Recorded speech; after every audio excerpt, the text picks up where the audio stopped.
జిల్లాలో నీటి వనరులను సమర్థవంతంగా వినియోగించుకుంటూ రబీ సీజన్లో రైతులకు ప్రణాళిక ప్రకారం సాగునీరు అందించాలని కాకినాడ జిల్లా joint collector CV Praveen Aditya అధికారులను ఆదేశించారు. కలెక్టరేట్లో రబీ సీజన్లో సాగునీరు పంపిణీ ఇతర అంశాలపై joint collector CV Praveen Aditya irrigation, వ్యవసాయ, డ్రైన్స్ అధికారులతో సమీక్ష నిర్వహించారు.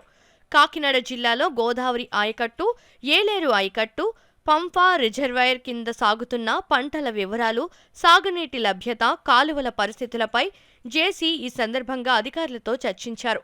ఈ సందర్భంగా జేసీ ప్రవీణ్ ఆదిత్య మాట్లాడుతూ ఇరిగేషన్, వ్యవసాయ అధికారుల ప్రణాళిక ప్రకారం రబీ సీజన్లో రైతులకు సాగునీరు అందించాలన్నారు. ఇందుకు ఇరిగేషన్, వ్యవసాయ, డ్రైన్స్ అధికారులు సమన్వయంతో పనిచేయాలని ఆయన తెలిపారు.